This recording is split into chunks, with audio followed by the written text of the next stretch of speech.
Hello friends, कैसे हैं आप सब। मेरा नाम मिहिर है और जैसे कि हम लोग पहले भी कई टॉपिक पे बात कर चुके हैं, तो आज हम लोग फिर कोशिश करेंगे कुछ नए टॉपिक पे। जैसे आज हम लोगों का टॉपिक होगा डायबिटीज, कितने तरह के होते हैं, क्या क्या प्रॉब्लम्स आते हैं डायबिटीज के, ये सब बारे में आज हम बात करेंगे। तो देखिए, सबसे पहले देखते हैं डायबिटीज कितने तरह के होते हैं। जनरली हम इस टॉपिक में 4 तरह से डायबिटीज को डिस्क्राइब करते हैं। सबसे पहला डायबिटीज इंसिपिडस, दूसरा डायबिटीज मेलाइटस, तीसरा जेस्टेशनल डायबिटीज कहते हैं जो प्रेगनेंसी के दौरान ब्लड शुगर लेवल ज्यादा होता है, और चौथा डायबिटीज होता है उसको कहते हैं डायबिटोजेनिक इफेक्ट। तो आज हम लोग इसी पे बात करेंगे और हमारा मेजर टॉपिक होगा डायबिटीज मेलाइटस। डायबिटीज मेलाइटस पे आज हम लोग पूरा डिटेल में बात करेंगे और बाकी सब पे।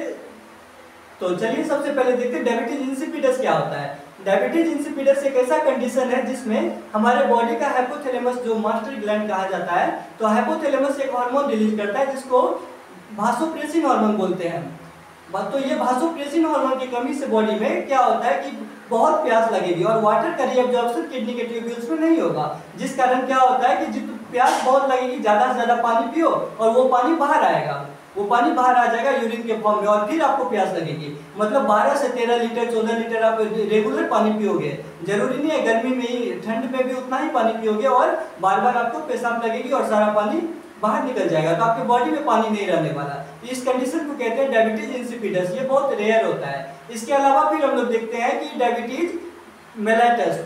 तो डायबिटीज मेलाइटस पे हम लोग डिटेल में बात करेंगे, तो जो छोटा टॉपिक है उसको पहले देखते हैं। तो तीसरा तरह का डायबिटीज होता है जेस्टेशनल डायबिटीज। जेस्टेशनल डायबिटीज होता है जनरली प्रेगनेंसी के दौरान क्या होता है कि ब्लड शुगर लेवल बहुत रहता है ब्लड में, तो उस समय अगर जांच करवाए तो आपको ज्यादा होता है, तो ये बताता है कि आप हेल्दी हैं, क्योंकि आपका प्रेगनेंसी हेल्दी है। इसका मतलब अगर आपका ब्लड शुगर ज्यादा होगा, अगर उस फीमेल का ब्लड शुगर ज्यादा होगा जो अभी जेस्टेशनल पीरियड में है, तो उसके बेबी को प्रॉपर अमाउंट में शुगर पहुंच पाएगा, ब्लड शुगर पहुंच पाएगा, तभी उसका प्रॉपर डेवलपमेंट हो पाएगा उसके एम्ब्रायो का। इसको कहते हैं जेस्टेशनल डायबिटीज। तीसरे तरह का डायबिटीज होता है जो डायबिटीज है नहीं, पर उसको हम लोग कंसिडर किया, यहाँ पे उस पर डिटेल में बात करना था तो उसको कंसिडर किया। उसको कहते हैं, इसको तीसरे कहते हैं डायबिटोजेनिक इफेक्ट। जनरली क्या होता है कि जो ग्रोइंग एज में स्टूडेंट या कोई भी बच्चा होता है ग्रोइंग एज में, तो उसका ब्लड शुगर लेवल ज्यादा होता है। और ज्यादा क्यों होता है उसका ब्लड शुगर लेवल? ताकि उसका ग्रोथ प्रॉपर्ली हो सके। और कौन से ऐसे फैक्टर्स है जो उसका ब्लड शुगर लेवल ज्यादा करके रखता है? तो देखते हैं कुछ ऐसे फैक्टर्स, जैसे सबसे पहले ग्रोथ हार्मोन। ग्रोथ हार्मोन खुद एक फैक्टर है। दूसरा कोर्टिसोल, ग्लूकागोन, ये सारे हार्मोन का लेवल ज्यादा होता है उसमें जो बच्चा ग्रोथ एज में होता है। जैसे 12 साल, 13 साल, 14 साल, 15, 18 साल, 19 साल तक के बच्चे में ये ब्लड शुगर लेवल ज्यादा होता है। इसको डायबिटीज नहीं कहेंगे, इसको डायबिटोजेनिक इफेक्ट कहते हैं। और ये बताता है कि उसका प्रॉपर ग्रोथ हो रहा है, क्योंकि बच्चा में एनर्जी लेवल ज्यादा होता है, तो वो इसी की वजह से होता है। डायबिटोजेनिक इफेक्ट कहते हैं। ये एक हेल्दी ह्यूमन का सिम्टम्स है, इसमें कोई दिक्कत नहीं है, कोई परेशानी नहीं है। और जो हमारा मेजर वीडियो था वो था डायबिटीज मेलाइटस पे, जिस पे आज हम लोग डिटेल में बात करने वाले हैं। तो सबसे पहले देखिए डायबिटीज मेलाइटस कितने तरह के होते हैं। डायबिटीज मेलाइटस 2 तरह के होते हैं, टाइप 1, टाइप 2। टाइप 1 जो होता है ये एक इम्यूनोलॉजिकल कंडीशन है जिसमें हमारा इम्यून सिस्टम, जैसे देखिए कोई भी फॉरेन पार्टिकल्स हमारे बॉडी में आता है, कोई भी बैक्टीरिया वायरस, तो इम्यून सिस्टम को पता होता है कि ये फॉरेन पार्टिकल्स है, हमारे बॉडी का अपना नहीं है, इम्यून सिस्टम उसको खत्म कर देता है। लेकिन एक ऐसा कंडीशन आता है जब इम्यून सिस्टम भूल जाता है कि कौन हमारा अपना है। जैसे पेनक्रियाज के जो बीटा सेल होते हैं, तो पेनक्रियाज में आइलेट्स ऑफ लैंगरहैंस होते हैं और उसमें बीटा सेल होते हैं, और ये बीटा सेल इंसुलिन बनाता है। तो ये एक ऐसा कंडीशन है जिसमें ये बीटा सेल जो होता है ना, हमारा इम्यून सिस्टम इस बीटा सेल को नहीं पहचान पाता, उसको नहीं लगता है कि ये कोई फॉरेन पार्टिकल है जैसे बैक्टीरिया वायरस, और वो इसी को मारने लगता है। कुछ समय ऐसा आता है जब बीटा सेल का नंबर बहुत घट जाता है, जिस वजह से इंसुलिन का लेवल बॉडी में बहुत कम हो जाता है, और इसी को बोलते हैं ऑटो इम्यून डिजॉर्डर। तो ये टाइप 1 जो है डायबिटीज मेलाइटस टाइप 1, ये एक ऑटो इम्यून डिजॉर्डर है। और ऐसे कंडीशन में क्या होता है कि आप इंसुलिन का थेरेपी ले सकते हैं। इंसुलिन थेरेपी एक लौता सोल्यूशन होता है इसका, और इंसुलिन का रेगुलर थेरेपी ले सकते हैं डॉक्टर के सजेशन के बाद। तो यही एक लौता सोल्यूशन होता है, इसका दूसरा कोई इलाज नहीं है। आज तो डीएनए का रिकॉम्बिनेंट डीएनए टेक्नोलॉजी से इंसुलिन बनता है लार्ज स्केल पे, आपको मिलता है, आप उसको स्किन में इंजेक्ट करते हो, तो ये एक तरीका है। दूसरा होता है डायबिटीज मेलाइटस टाइप 2। ये टाइप 2 को जनरली हम लोग जेनेटिक भी कह सकते हैं। जेनेटिक नहीं, जेनेटिक तो कोई भी हो सकता है, पर खास तौर पे कोई भी जेनेटिक नहीं होता। खास बात यह है कि कोई भी डायबिटीज जेनेटिक नहीं होता। हो सकता है ऐसा कंडीशन कि आपके पेरेंट्स जो ऑफिस वाले काम करते थे, घर में ज्यादा एक्सरसाइज नहीं कर पाते थे, बैठ के ज्यादा देर काम करते थे, और आप भी वही काम करते हो, तो उनमें है, तो आप में भी हो सकता है। तो ये होता है टाइप 2। टाइप 2 होता है हमारे रहन सहन, हमारा खान पान कैसा है, सुबह हम कितने देर से जगते हैं, ये सारा फैक्टर्स जो है इससे जो डायबिटीज होता है इसको बोलते हैं टाइप 2। टाइप 2 की कंडीशन में आपको इंसुलिन नहीं लेना होता है, लेकिन आप पिल्स लेकर के, टैबलेट जो आता है डॉक्टर सजेस्ट करते हैं पिल्स लेकर के, अगर आपका डायबिटीज नॉर्मल हो रहा है तो उसको जो इस डायबिटीज को बोलते हैं ये टाइप 2 है। तो आप समझ सकते हो कौन सा टाइप 1 है कौन सा टाइप 2, क्योंकि टाइप 1 में तो आपको रेगुलर इंसुलिन थेरेपी करना पड़ता था, लेकिन टाइप 2 में नहीं करना पड़ता। टाइप 2 में क्या करते हैं, तो हम लोग डॉक्टर के रिकमेंड पे पिल्स लेते हैं और पिल्स खा करके ब्लड शुगर लेवल नॉर्मल रहता है, तो ये टाइप 2 है। तो बेसिकली होता क्या है कि डायबिटीज में हम लोग अब देखते हैं कि दोनों टाइप 1 और टाइप 2 दोनों में कॉमन सिम्टम्स क्या होते हैं, क्या क्या प्रॉब्लम आती है। तो सबसे पहला प्रॉब्लम है कि ब्लड शुगर लेवल ज्यादा होता है, हाइपरग्लाइसेमिया इसको कहते हैं, ब्लड शुगर लेवल ज्यादा होगा। ये लेकिन हमें कैसे पता चलेगा, ये तो पैथोलॉजी में जाएंगे जांच होगा तभी पता चलेगा। तो हमें कैसे पता चलेगा कि हम डायबिटीज के शिकार हो चुके हैं। तो ऐसे लोग जो ज्यादातर बैठ के काम करते हैं, लंबा समय तक बैठते हैं, एक्सरसाइज कम कर पाते हैं, ऑफिस वाले काम में रहते हैं, या चिंता ज्यादा है, हो सकता है फाइनेंशियल खर्च उन पे ज्यादा पड़ रहा है, किसी पे कोई ऐसे पेरेंट्स है जिन पे खर्चा ज्यादा है, हो सकता है अपने स्टूडेंट को पढ़ाने में, या घर का खर्चा ज्यादा है और वो तनाव में रहते हैं, वो हमेशा तनाव में रहते हैं, चिंता करते हैं ज्यादा, तो ऐसे लोग ज्यादा सस्पेक्टेड होते हैं। या फिर जो रेस्ट नहीं देते हैं अपने बॉडी, रेस्ट कम देते हैं अपने बॉडी को, ज्यादा एक्सरसाइज ज्यादा काम करने में लगे होते हैं। और इसके अलावा ऐसे लोग जो रात में बहुत देर से सोते हैं, बहुत देर रात तक जगते हैं, बहुत देर से सोते हैं और सुबह बहुत लेट से जगते हैं, तो सुबह लेट से जगना ये भी एक बहुत मेजर कारण है जिससे टाइप 2 हो सकता है। टाइप 1 तो ऑटो इम्यून डिसऑर्डर है, वो तो आप चाहो ना चाहो वो तो होना है तो होके रहेगा, लेकिन टाइप 2 का आप कंट्रोल कर सकते हो। टाइप 2 मतलब जिसे पिल्स खा के कंट्रोल करते हैं, तो आप समझ लीजिए कि आपको टाइप 2 है। तो टाइप 2 को हम लोग जनरली कंट्रोल कर सकते हैं। और कैसे कर सकते हैं, तो अपना रहन सहन बेहतर कीजिए, एक्सरसाइज बेहतर कीजिए, सुबह अगर ऑफिस जा रहे हैं तो ऑफिस जाने से पहले देर तक एक्सरसाइज कीजिए जितना कर सकते हैं। और ध्यान रखिए कि डायबिटीज के कंडीशन में क्या होता है कि आपको प्यास तो ज्यादा लगेगी, कोई भी डायबिटीज हो, इंसिपिडस में तो वो तो प्रॉब्लम ही था, ज्यादा पेशाब लगने वाला, ज्यादा प्यास ज्यादा पेशाब लगने वाला। लेकिन मेलाइटस में भी क्या होता है कि आपको पेशाब भी ज्यादा लगेगा और प्यास भी, लेकिन उतना नहीं, कम से कम पानी पियो और 10 मिनट 15 मिनट 20 मिनट 1 घंटा 1.5 घंटा तक में फिर आपको पेशाब लगेगा, फिर प्यास लगेगी, फिर पानी पियो, तो ये चलता है डायबिटीज मेलाइटस में भी। तो ज्यादा पेशाब लगेगा और जब भूख लगेगी तो ज्यादा भूख लगेगी, जोरदार भूख लगेगी। तो ये एक ऐसे सिम्टम्स है, जैसे भूख लगेगी तो जोर से भूख लगेगी, रात में पानी पियो, फिर अपना काम में लग जाओ, पढ़ाई कर रहे हो और या अपना ऑफिस वाला जो भी काम है, मूवी देख रहे हो, देर रात तक मूवी देखते हो, ये आदत है आपको। फिर आप नोटिस करो कि पानी जो ज्यादा पी लो और देखो कि 10 मिनट 15 मिनट में आपको पेशाब लगेगा, फिर पानी पियो, फिर ऐसा होगा, तो आप समझ लो कि डायबिटीज के सिम्टम्स बन रहा है। और इसको आप अभी से कंट्रोल कर सकते हो। कंट्रोल कैसे करें, तो रात में सवेरे सो जाए, 8 बजे 9 बजे 10 बजे तक सो जाए और सुबह एकदम सवेरे जगे, और सवेरे जग के एक्सरसाइज करें। या तो आपको लगता है कि वॉकिंग करते हैं तो वही पर्याप्त एक्सरसाइज नहीं है, वॉकिंग पर्याप्त एक्सरसाइज नहीं है। वॉकिंग आपका पैर हाथ और कुछ पार्ट ब्रेन के जो एक्टिव रहता है, लेकिन जैसे आप सूर्य नमस्कार जानते हो, ऐसा एक्सरसाइज, या फिर वो हाथ उठा के पैर छूते हैं, ये सारे एक्सरसाइज ये करो तो ये ज्यादा बेहतर होगा। इससे आप कंट्रोल कर सकते हो।